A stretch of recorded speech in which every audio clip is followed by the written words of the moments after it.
नमस्कार. आजच्या व्हिडिओमध्ये मी तुम्हाला वास्तुशास्त्रीय आणि मानसिक दृष्टिकोनातून मोरपंखाचं घरामध्ये असणं, तसेच घरावर काय परिणाम करतं, त्यासोबत मी तुम्हाला एक उपाय देखील सांगणार आहे, की ज्यामुळे आपल्या घरामध्ये सुख, शांती, समृद्धी येईल. तसेच मोरपंख कुठे, कसं ठेवावं, कधी ठेवावं व कोणत्या दिशेला ठेवावं, कोणत्या चुका टाळाव्यात याबाबतची संपूर्ण माहिती सांगणार आहे. पण त्याआधी तुम्ही चॅनलवरती नवीन असाल तर चॅनलला लाईक करा आणि सबस्क्राईब देखील करा. कमेंटमध्ये श्री स्वामी समर्थ किंवा ओम महालक्ष्मी नमः लिहायला विसरू नका. प्रत्येकालाच घरामध्ये मोरपंख आपल्याला ठेवायचा आहे असं आपल्याला वाटतं किंवा बरेच जण ठेवतात. तुम्ही पण जर घरामध्ये मोरपंख ठेवले किंवा मग ठेवायचा विचार करताय तर मग ही माहिती तुमच्यासाठी नक्कीच खास आहे. ही माहिती खूप महत्त्वाची आहे कारण मोराच्या पिसामध्ये एक अद्भुत ऊर्जा असते जी तुमच्या घरातील वातावरण बदलू शकते. भरपूर वेळा आपल्याला पैशांच्या अनेक अडचणी, अडथळे असतात. आपण मेहनत तर करतो पण आपल्याला मेहनतीचे, कष्टाचे पाहिजे तसे फळ मिळत नाही. कष्टाला नशिबाची साथ मिळत नाही किंवा मुलांची पाहिजे तशी प्रगती होत नाही. तसेच घरामध्ये आजारपण देखील असतं. तर या सर्व समस्या दूर होण्यासाठी आपण मोरपिसाचा कोणता उपाय करावा, तसेच मोरपीस कुठे ठेवावा याचबद्दलची माहिती तुम्हाला या व्हिडिओमधून देणार आहे. मोरपीस जर आपण घरामध्ये ठेवलं तर आपल्या घरामधील नकारात्मक ऊर्जा घराबाहेर जाऊन घरात सुख शांती नांदते. घरातील वातावरण अगदी आनंदी आणि सकारात्मक होण्यास मदत होते आणि त्यामुळे अनेक जण घरामध्ये मोरपीस सुद्धा ठेवतात. मोरपीस घरामध्ये ठेवण्याचा केवळ हा एकच फायदा नाही, तर यामुळे अनेक लाभ देखील होतात. ते दिसायला देखील आकर्षक दिसणारं असतं. मोरपीस आपल्या आयुष्यामध्ये सुद्धा तितकंच महत्त्वाचं, सुंदर आणि आकर्षक आपलं आयुष्य बनवत असतं. मोरपीस घरामध्ये ठेवल्याने घरामधील वातावरण आनंदी राहते. घरामध्ये सगळ्या कोपऱ्यामध्ये मोरपीस फिरवलं तर घरातील नकारात्मक ऊर्जा बाहेर जाऊन आपले घर एकदम क्लीन होऊन जाते. थोडक्यात घराची नजर उतरवायला सुद्धा मोरपीस हे खूप फायदेशीर मानलं जातं. घराच्या किंवा ऑफिसच्या आग्नेय कोपऱ्यामध्ये मोरपंख ठेवल्याने समृद्धी आणि यश मिळण्याची शक्यता असते. तसेच पॉकेटमध्ये किंवा मग रजिस्टरमध्ये सुद्धा मोरपीस तुम्ही नक्की ठेवू शकता. यामुळे भरभराट होते आणि पैशांच्या समस्या उद्भवत नाहीत. अनेक जण आवड म्हणूनही पुस्तकामध्ये देखील मोरपीस ठेवत असतात. त्याचा सुद्धा अभ्यासामध्ये यश मिळवण्यासाठी फायदा होत असल्याची मान्यता आहे. तिजोरीमध्ये किंवा मग पर्समध्ये मोरपंख ठेवल्याने संपत्तीत वाढ होण्याची शक्यता असते.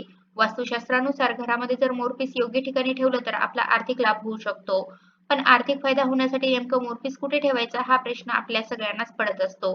तर तुमच्या कपाटातील पैशांच्या तिजोरीमध्ये तुम्ही मोरपीस ठेवू शकता. तसेच घरामध्ये ज्या ठिकाणी तुमचे पैसे किंवा दागिने आहेत, अशा ठिकाणी सुद्धा तुम्ही एक मोरपीस ठेवल्याने आर्थिक बाबतीत आपल्याला लाभ होऊ शकतो.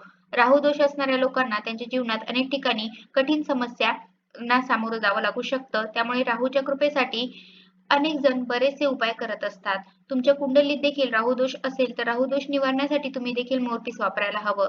तुम्ही आपल्या घरातील उत्तर-पश्चिम दिशेला मोरपीस ठेवायचा आहे. असं केल्याने राहू दोष कमी व्हायला मदत होते आणि घरातील स्थिती ही चांगली होण्यास मदत होते. वास्तुतज्ञ सांगतात की आपल्या घराच्या प्रवेशद्वारासमोर जर आपण मोरपंख लावला तर घरातील नकारात्मक ऊर्जा दूर होते आणि घरामध्ये सकारात्मकता येत असते. तसेच 8 मोराचे पीस एकत्र बांधून ईशान्य दिशेला भिंतीवरती लावावे. असं केल्याने देखील वास्तुदोष संपतो. हा पिसांचा गुच्छ प्रत्येकाला दिसेल अशा ठिकाणीच ठेवावा. यामुळे घरामध्ये सकारात्मकता राहत असते. विद्यार्थ्यांनी आपल्या वहीत किंवा मग अभ्यासाच्या टेबलवरती मोरपंख ठेवावं. यामुळे मन अभ्यासामध्ये गुंतलेलं राहतं आणि त्यांची एकाग्रता वाढायलाही मदत होत असते. तुम्हाला हे मोरपंख हवं असल्यास तुम्ही तुमच्या सोबत मोरपंख नेहमी सुद्धा ठेवू शकता. तसेच बहुतेक लोक घरातील सजावटीसाठी मोरांच्या पिसांचा वापर करतात. कारण मोरपंख दिसायला अत्यंत सुंदर असतात. ते आपले मन मोहून घेत असतात. त्याचबरोबर ही पिसं घरात नकारात्मक शक्तींना प्रवेशच करू देत नाही. वास्तुशास्त्रानुसार मोरपंखाला फोटो फ्रेममध्ये लावून ठेवल्याने आर्थिक समस्या दूर होत असतात आणि घरामध्ये सुख समृद्धी येत असते. जर तुम्ही तुमच्या बेडरूमच्या पूर्वेकडील भिंतीवर मोरांची पिसं लावली तर घरामध्ये भांडण होत नाही. तसेच घराच्या बेडरूममध्ये मोराची पिसं ठेवल्याने वैवाहिक जीवनात शांती देखील राहते आणि वातावरणही आनंदी राहतं. लग्नानंतर जर पती-पत्नीमध्ये भांडण होत असतील तर अशा वेळेस मोराची पिसं लावल्याने पती-पत्नीमधील प्रेम वाढतं अशी मान्यता आहे. मात्र सर्वत्र महत्त्वाचं म्हणजे मोराची पिसे मिळवण्यासाठी आपल्याकडून मोराला कोणताही त्रास होणार नाही याची काळजी आपण घेतली पाहिजे. मोराच्या अंगावरून आपोआप पडलेलीच पिसं आपण वापरावीत. त्याशिवाय 3 मोरांचा पंखांना धाग्यामध्ये बांधून घ्यावा आणि मग त्यावर पाणी शिंपडावं आणि पाणी शिंपडत असताना त्यावर 21 वेळा ओम शनेश्वराय नमः या मंत्राचा जप करावा. यामुळे घरातील त्रास सुद्धा दूर होतात आणि श्रीमद भगवद्गीतेमध्ये देखील मोरपंखाचा उल्लेख आपल्याला सापडतो. मोरपंख घरात ठेवताना काही चुका सुद्धा आपण टाळायच्या आहेत. या चुकांमुळे फायदा होण्याऐवजी उलट परिणाम होऊ शकतात.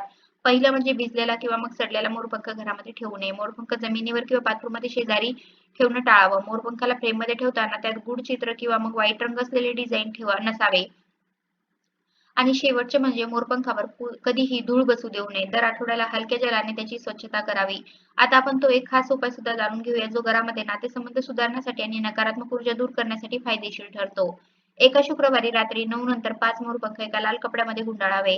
त्यावर 5 साबूत हळदीच्या गाठी ठेवाव्या आणि ते देवघरामध्ये ठेवून ओम नमो भगवते वासुदेवाय नमः या मंत्राचा 11 वेळा जप करायचा आहे.